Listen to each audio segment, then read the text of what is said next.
Hey everybody. Well, I hope y'all are doing all right today. Well, I'm doing good. Kind of got a little jet lag after getting home over the weekend, but thought I'd talk to you a little bit about the baits I was catching them on up there. It wasn't like I had that great a finish. I think I ended up 76 after they canceled the next 2 days, but I was catching a lot of fish, and I'm going to go ahead and share with you how I was catching those, and who knows, maybe it'll help you catch some fish, even though I didn't have that great a finish in the tournament.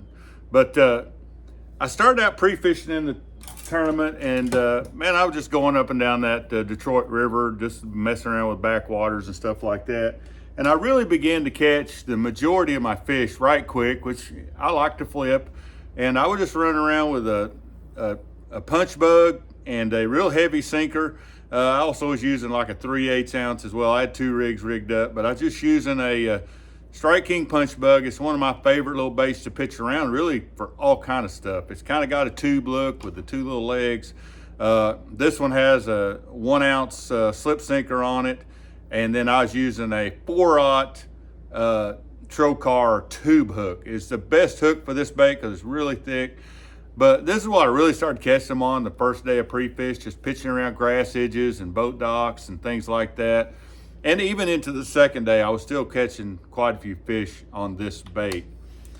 But as the pre-fish went on, I began to get on something else. And now that river has lots of current coming down, just ripping through that river. Really, it's current just everywhere. And I began to fish a senko. Now, I'm not the greatest senko thrower in the world, but I was just wacky rigging a black and blue, even though that water's gin clear. This was the color they were really preferring in the senko. I tried green pumpkin and some others, but just a black and blue flake senko, wacky rigged on a 3/0 old school blue, like an eagle claw hook. I really love this old hook. It's a simple old Shaughnessy bend. I like the blue color. I can sharpen it myself. I got lots of these from the old days, so that's what I use, and I don't lose many fish on it. Just wacky rigging this. But I was going along the edges of the river, the main river, like the main banks.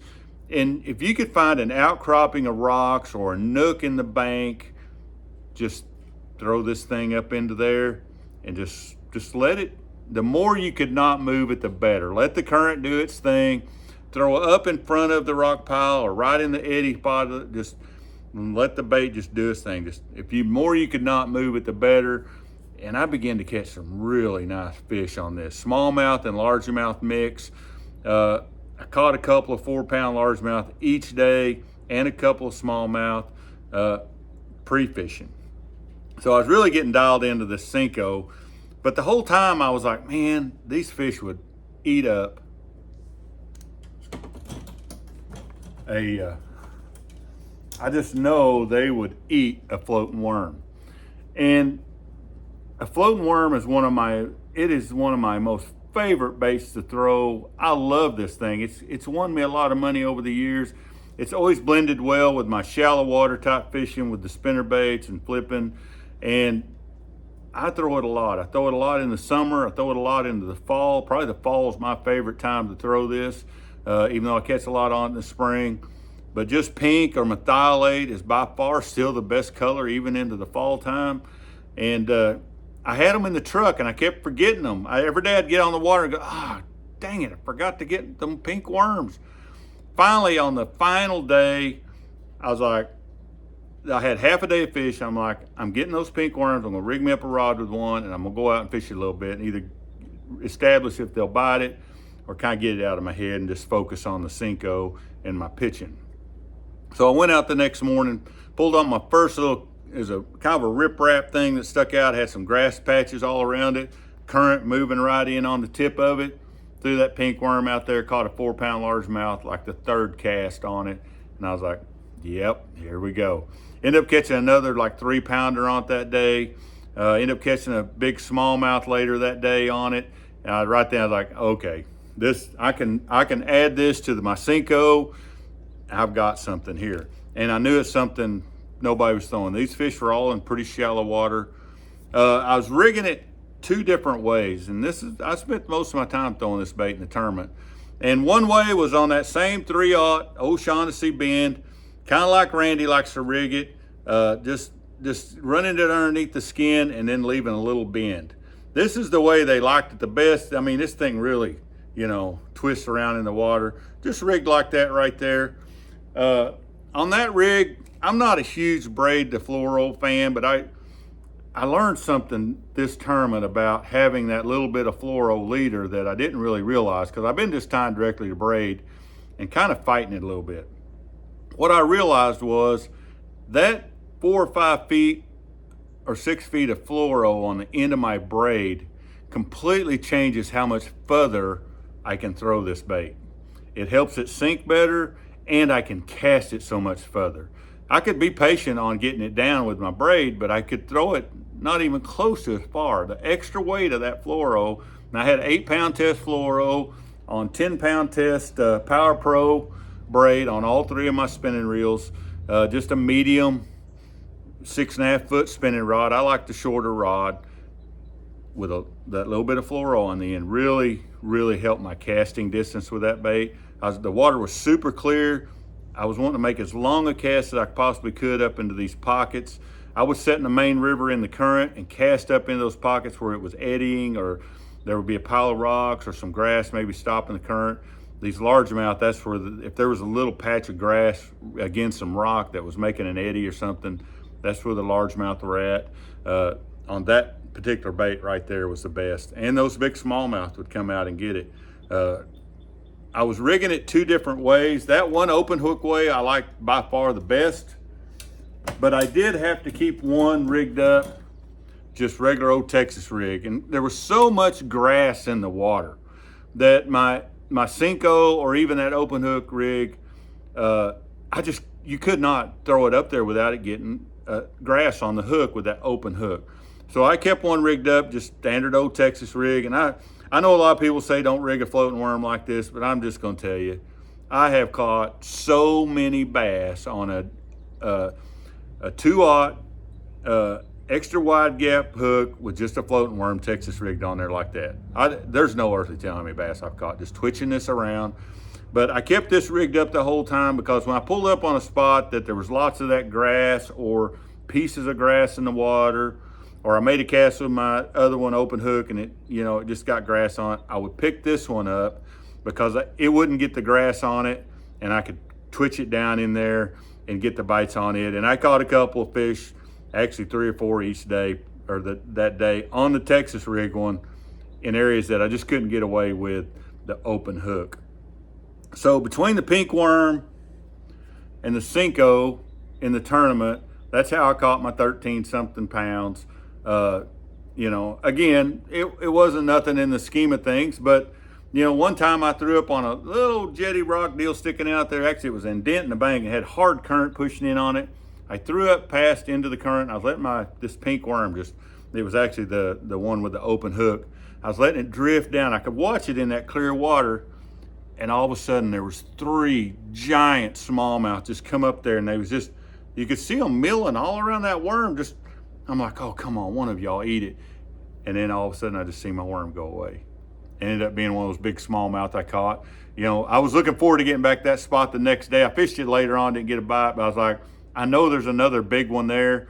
If I could get there next day, I might catch me another one.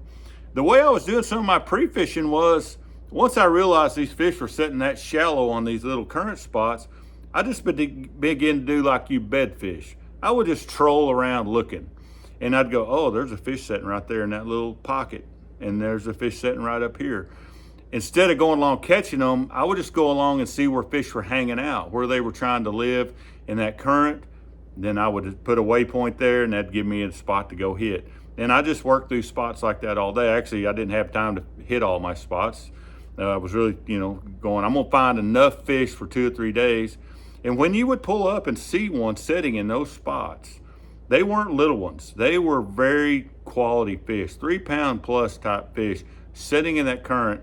There was 2 places that I remember seeing giant smallmouth just sitting in a little eddy spot, either in front of something or behind it, just sitting there right underneath the surface. As I was trolling by, I'm like, if I can sneak up there and get that senko or that floating worm to come down the current to them, I'll catch those fish. Nobody was fishing for those fish. I had all the water to myself, and I'd find those big circle deals they tie barges on. If you could find one of them again, the bank where it would create that heavy current coming past it. I caught a 5-pound black in practice on one of those. All really shallow fish. So that's how I caught them. That's how I found them in the tournament. The punch bug didn't really play out on the one day we got the fish, but this, I really kind of got more dialed into this, and I have an immense amount of confidence in the senko and this pink worm at times. I did have 2 areas down in Lake Erie and some backwater areas that I was taking my old faithful killer B2, a fire tiger or chartreuse blackback on some riprap rock. That I was like, if all else fails, I can go in there and catch me a quick limit, a largemouth. They weren't big, but there was something to fall back on. About everywhere I went in Erie, if you went back in a backwater, you could crank and catch lots of bass. So I did have that little pattern just in there. So I was hoping I wouldn't need it. I wanted to catch these fish because if I could get 5 of them, I knew I could hang in there because they were the size I needed. And they were just, fish here, fish there, a fish there, one there.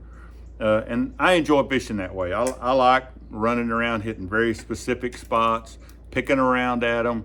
And if you can get the 5 bites, you're probably going to have a good day. So that's kind of how I did it. All 3 rods were, like I said, had 10-pound Power Pro braid, and then 2 rods I had an 8-pound a 8-pound leader of fluorocarbon on there that tied with a Albright knot. This is the one I use that works good for me. I'm not real good at that kind of techie stuff like that. I guess it is. And then the bug I was pitching on a 20-pound clear monofilament with that heavy sinker and that 3/0 hook with the punch bug for what I was pre-fishing with. So that's how I caught them. All of them medium heavy spinning or medium action spinning rod, 6.5 foot, which is what I like best in a spinning rod. And that's how I caught them. Maybe that'll help you some. Don't forget about that old pink worm in the summertime, in the fall. It's a money maker. And if you just want to have fun catching fish, it catches them. So the methylate color works as well. The one thing I didn't have with me up there was a bag of black ones. I think a black trick worm up there would have been excellent. I just didn't have any with me, and I'll fix that. So hope that helps you some. We'll catch y'all next time.